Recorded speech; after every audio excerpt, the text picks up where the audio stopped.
This story is going to be called, because, the main character, the protagonist, is my sister, and that's the noise she made the entire time the story takes place, pretty much. So the story begins, as I'm walking through the door of my house after coming back from work, and I'm exhausted. I'm, greasy. I've been washing dishes for 6 hours. I don't want to do anything. And, my solace, the thing that makes life worth living is sitting on his rug in the living room. Mojo, my dog. He's an old man. He's got, doggy arthritis, so we put, a little rug for him, in the living room to sleep on. And he does that quite frequently. And he is so spoiled, because it's a beautiful day out, but he's, inside. And my mother and my sister are watching some TV show that I've never seen or heard of before. So of course I decided to sit in on episode 6 out of 12. And pet my dog. And he's so cute whenever he's satisfied, because his ears get kind of flat and laid back, and he gets really sleepy. So I feel like a king stroking some majestic panther next to my throne, and my throne is also on the floor.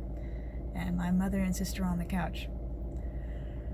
And it's all good, but my sister looks at me and she goes, "He's been farting all day." And I think that's funny.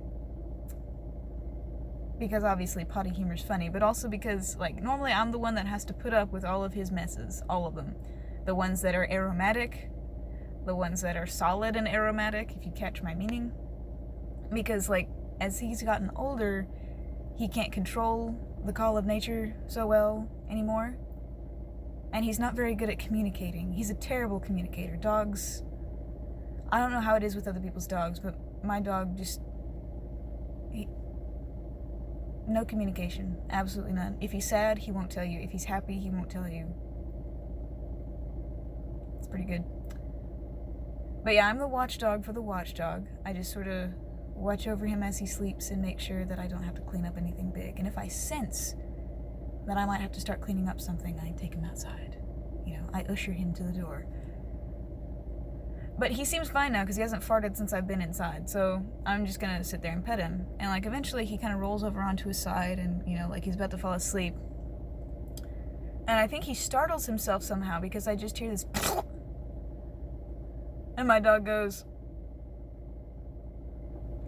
and I say, "Okay, Mojo, it's time to go outside." And then I looked over at my sister, who is now going, and I said, "I am not cleaning that up, because I always clean up his messes, and I don't want to do that because I'm tired today." So I take him outside, and while I'm outside, this is what my sister told me happened. She ran to go get, a paper towel, and then she tried to, wipe it up, and then it comes back, and it's no longer a paper towel. I don't even really want to imagine what it looked like, but she takes a look at what's sitting in her hand and says, "Mom, I need your help. I can't do this." And she goes, "Stop being so dramatic. Go put on some gloves." And she goes, No, okay. Well, I need someplace to put this. So my mother goes and she gets the roll of paper towels and puts each end on her finger and holds them out to my sister at a distance. And I can only imagine what my reaction would have been if she'd done that to me. Really? That's the assistance you're going to offer me? Brilliant. I love it. But no, my sister says, I can't touch those, they're going to get nasty. She doesn't want to contaminate them. Eventually she does, though. She goes and she gets some gloves, and she's gagging the entire way she's going back, and she's gagging the entire way she goes forward. Every few steps there's a it sounds like Old MacDonald had a farm. It said, "It's Old MacDonald had a heather, E-I-E-I,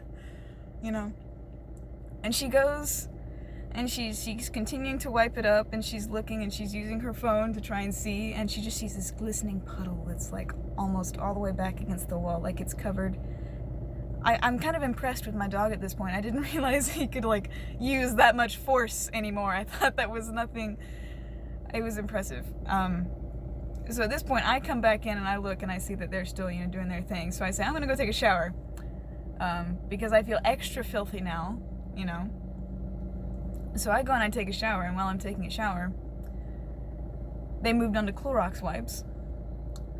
And my sister, like, peeled back the rug to see, you know, if there was something under it, and apparently there was quite a bit under it, and, like, because she had released the aroma of mojo, it just kind of, like, right up into her nostril. The demon of stench just crawled right up into her nostril and took a hold of her uvula and started shaking it around, so she went, again,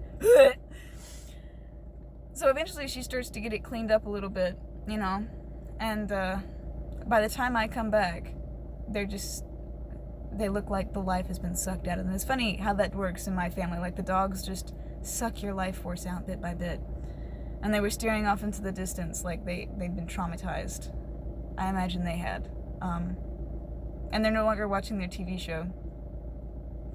So I go and I check and I open the door and there's my dog just staring at me like, can I come back in? And then my mother and my sister see it and they kind of jump like, oh my god, no, don't let him back in. Give it like 36 hours, they'll forget about this. It never happened. Good thing I have like video proof, right? They'll let him back in eventually. But for tonight, he's stuck in the doghouse, as it were. So poor Mojo.